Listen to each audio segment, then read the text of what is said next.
Okay बच्चों देखो, 5 permutation 1, 5 permutation 4, बिल्कुल शुरू से परमुटेशन का कॉन्सेप्ट समझा रहा हूँ। और किसी को बिल्कुल भी नहीं आती, ABCD भी नहीं आती, तब भी उसके हल हो जाएगी।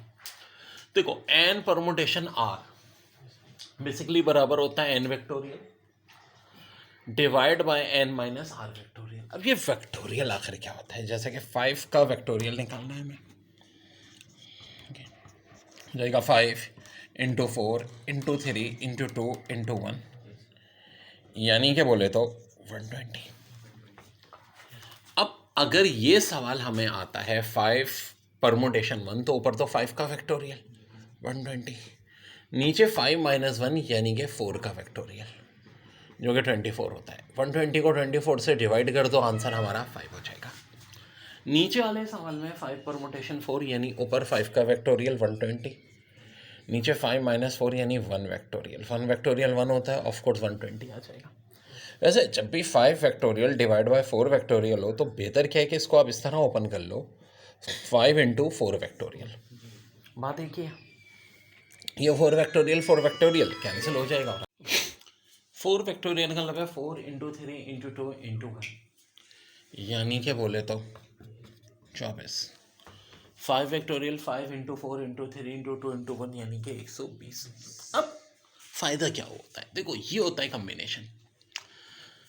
एन कम्बिनेशन आर में क्या होगा? ऊपर एन का वेक्टोरियल तो होगा परमुटेशन की तरह, नीचे एन माइनस आर वेक्टोरियल भी होगा, लेकिन अब एक फ़र्क होगा, नीचे आर का वेक्टोरियल भी होगा। अब 5 vectorial 5 into 4 into 3 into 2 1, 5 minus 1 mean 4 vectorial. अब 4 वेक्टोरियल का मतलब यही है ना, 4 इंटू 3 इंटू 2 इंटू 1, तो ऑफकोर्स ये कट जाएगा। ऊपर 5 बचा तो 5 ही हमारा आंसर। जी देखें, एन फिर n minus 1 P R minus 1 equal to N R, ये एक बड़ा है फार्मूला, और इस फार्मूले का इस्तेमाल बहुत है। अब देखो जैसे कि एक बार ये सवाल दिया था, यहाँ 7 दिया था, फिर 6 परमुटेशन 4 किसके इक्वल होगा? तो कुछ ऐसी सिचुएशन है कि n की जगह आ गया 7, ऊपर है n माइनस 1, n माइनस 1 बोले तो 7 माइनस 1 यानी कि 6, नीचे देखो r है। अगर ये r माइनस 1 4 के बराबर है तो इसका मतलब r किसके बराबर होगा? 5 के बराबर होगा। इसको बराबर होना चाहिए n परमुटेशन r के, यानी 7 परमुटेशन 5 के। तो ये एक बड़ा अहम फार्मूला है जो पेपरों में आ भी चुका है, ठीक है जी।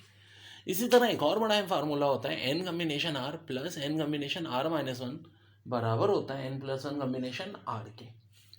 अब देखो यहाँ 10 combination 5 plus 10 combination 4 equal to 11 combination 5 हो जाएगा। अब यहाँ n की जगह 10 है, r की जगह 5 है, तो सीधी सादी बात है, सवाल दिया है 10 कम्बिनेशन 5 प्लस 10 कम्बिनेशन 4 किसके इक्वल होगा? तो मैं देखूंगा यार कि अगर ये n इक्वल टू 10 है और ये वही बात लग रही है n combination 5 plus n combination r minus 1, ठीक है, तो इसका मतलब बराबर किसके होगा? n प्लस 1 कम्बिनेशन r के, यानी कि 11 कम्बिनेशन 5। ठीक है, बड़ा ही अहम सवाल है, n permutation 4 equal to 12 n permutation 2, n की वैल्यू आखिर होगी क्या? तो डियर देखो 6 परमुटेशन 4 है, ये बराबर ये ऑप्शन दिए 0 माइनस 1 6 7। एक बात तो तय है कि n की वैल्यू हमेशा ये r से बड़ी होती है, r यहाँ 4 है यहाँ 2 है, तो 4 से तो बड़ी होगी। 0 और माइनस में तो वैसे नहीं होती, या तो 6 हो सकती है 7 हो सकती है। देखो अब ज़्यादा बेहतर है कि ऑप्शन से चेक कर लो, क्योंकि दो ऑप्शन तो दो रिपीट में हो गए। आसान ट्रिक ये है कि इन दो में से कोई एक होगा। अब फर्ज करो अगर n की जगह 6 होता तो ये 6 परमुटेशन 4 होता है, इसका मतलब है ऊपर 6 फैक्टोरियल नीचे 6 माइनस 4 फैक्टोरियल, या 12 n की जगह 6 परमुटेशन 2। ऑफकोर्स 6 माइनस 4 2 होता है, ऊपर 6 फैक्टोरियल नीचे 2 फैक्टोरियल, यहाँ 12 ये 6 फैक्टोरियल और 6 माइनस 2 4 फैक्टोरियल होता है। देखो 6 फैक्टोरियल तो दोनों तरफ से कट जाएगा, 4 वैक्टोरियल इधर डिवाइड है, इधर जाके मल्टीप्लाई। 4 वैक्टोरियल का मतलब है 4 इंटू 3 इंटू 2 वैक्टोरियल। अब 2 वैक्टोरियल भी कट जाएगा, 4 3 से कितना होता है? 12 होता है, तो 12 इक्वल टू 12 आ रहा है, इसका मतलब है n की वैल्यू 6 है। अगर 6 से नहीं आता तो हम 7 से चेक करते हैं, लेकिन जब 6 से आ गया तो आगे चेक करने की जरूरत नहीं है। ऐसे एग्जाम में टाइम बचाते हैं बच्चों, ये सारी तरकीबें बताता रहूँगा।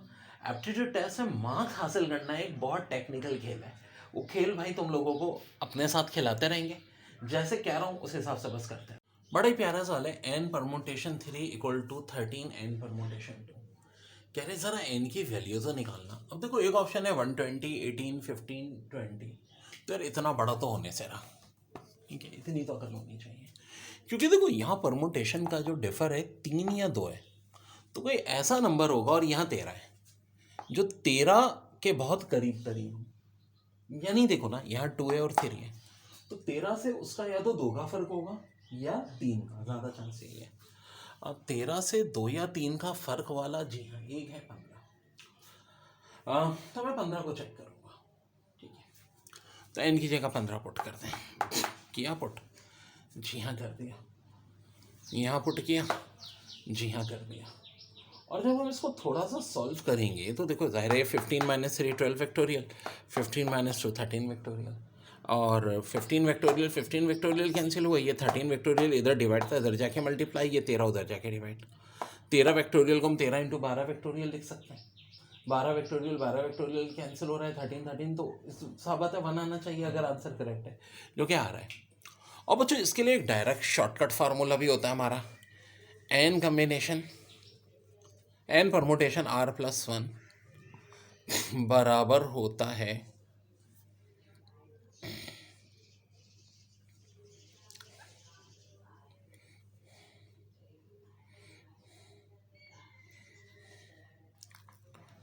N permutation R। अगर इस तरह से रिजल्ट आता है तो यहाँ का जो फिगर होगा ना, ये वाला, ये क्या होगा, ये बराबर होता है n-2 के। लेकिन इस वाले में ना कंफ्यूज हो जाओगे, तो इससे अवॉइड ही करो, ज़्यादा बेहतर है जो तरीका बताया ये वाला। देखो n combination 2 equal to n combination 3 है, तो n क्या होगा, तो देखो बड़ी अच्छी ट्रिक देख लो। अगर यार ये जो डिनोमिनेटर्स वाले नंबर्स हैं हम इस तरह दे रहे हैं, n combination 2 equal to n combination 3, n combination 4 equal to n combination 7, n की वैल्यू निकालने, तो बड़ी आसान ट्रिक है। n फिर किसके बराबर होगा, इन दोनों के सम के। 2 और 3 का सम 5, 4 और 7 का सम 11, 9 और 12 का सम 21।